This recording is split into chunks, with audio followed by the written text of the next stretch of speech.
to give you an example how freaking amazing the universe is. When a child is born in a specific type of family, let's say a child is born in a family in China and they speak Chinese, Mandarin, Cantonese, whatever it is, and they grow up in that society, the child will immediately acclimate to that and they will adapt and assimilate and learn that language like that, right? And then they will know that they are Chinese, and they'll be taught these things and reinforce this for, from tradition and such and so forth. So the beautiful thing about the youth is that they can come into this world and learn any language. You have the capability to do anything, meaning you're not so much a blank slate as you are absolutely mindless. It's just that you need some sort of, like, for lack of a better term, an operating system or a program or some sort of directive to drive you. So, you have all of this unlimited power in this machine. It needs to go somewhere. It needs to have, like, a destination plotted, a course, a direction. And unfortunately, what this system is good at is that they recognize this.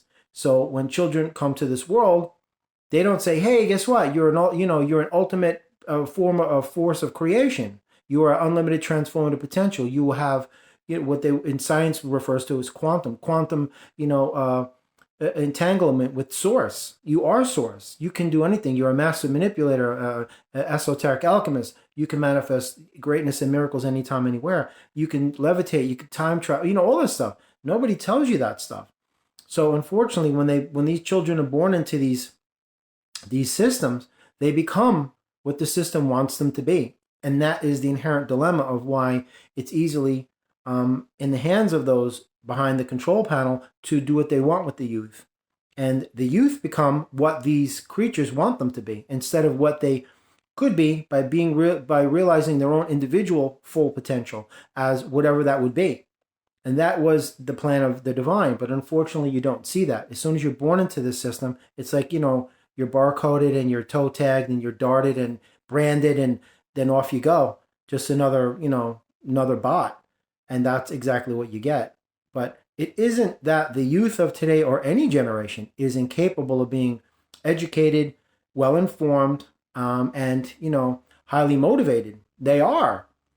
Like I said, when you come to this world, even before you come to this world, you are unlimited.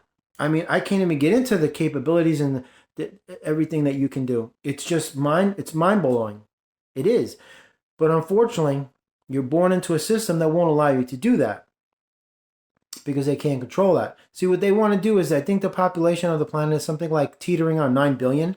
So what they want to do is, through genocide and depopulation, they want to get that down to 2 billion because that's a more easily controllable number, because they can't control such a large crowd because they're such a small amount. So that being said, that's how they do this. When you're born into this world, you're assimilated, you're gobbled up. So that's the reason why things are the way they are. But when children are born into this world, they can learn any language, they can do anything. I mean, the human form is amazing because of the universe. The universe is amazing. You are a divine physical expression of the entire cosmos encapsulated in human form temporarily. That's probably one of the most rudimentary ways that I can verbalize it.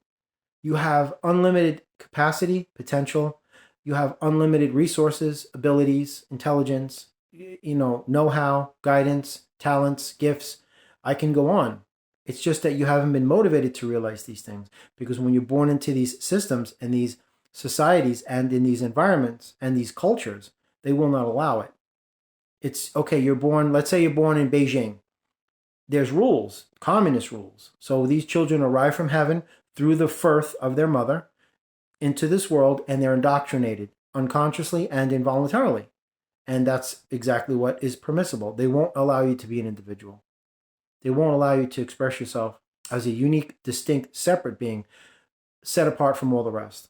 They won't allow it. That's why it's not encouraged. So that's basically what we have here.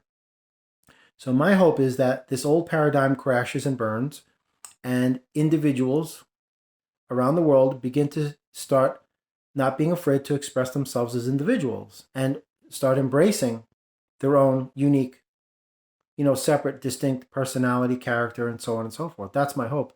I know one day we'll get there.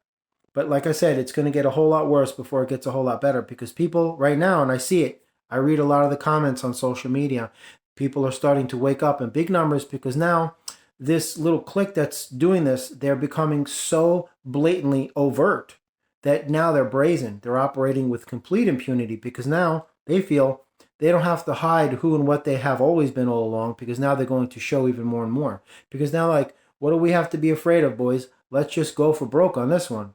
So now you're going to see things and experience things and witness things online mostly, and probably in person, that you have never even imagined in your entire life could absolutely become a reality. But there it is, staring in your face. They'll be, what they hope is like the movie RoboCop. That's predictive programming. You see, with them is that they believe that they have to tell you what they're going to do to you before they do it. That'll free them from the karma. At the same time, it's predictive programming, where they're telling you the inevitable rollout of their eventual reality. They want you to become familiarized with it. That's why it's done over a long duration of time in very small increments. They don't want to spook you. Because if they dropped it at your front door, boom, like a package, you'd bolt, you'd freak out, lose your mind, and run. And you'd head for the hills. So to prevent that, it's done very, very softly, year after year after year, steadily but slowly encroaching upon that point of, realization, where their agenda will cross that bridge into actual reality. Now they have the facilitation of modern day technology, and they use that to their fullest capacity and their fullest potential. So, I mean, back 200 years ago, they didn't have the capabilities they do have now. They have now, technologically speaking. But now they feel that technology has bridged that gap, and they feel comfortable enough to, go for broke. So there we are. But children have the capacity to do great things. It's just unfortunate that when you're born to this world, you're not encouraged to be yourself. You are encouraged to win trophies and awards, and that's how they will honor you. This is what is it is your that's how they gauge your level of success, by all of these accolades and trophies and such and so forth. And that's a sad thing. Instead of celebrating the child as an individual, you're celebrated by your accomplishments and your achievements, academically speaking. And that's just sad, because none of those things have any intrinsic value in the universe, only in their system.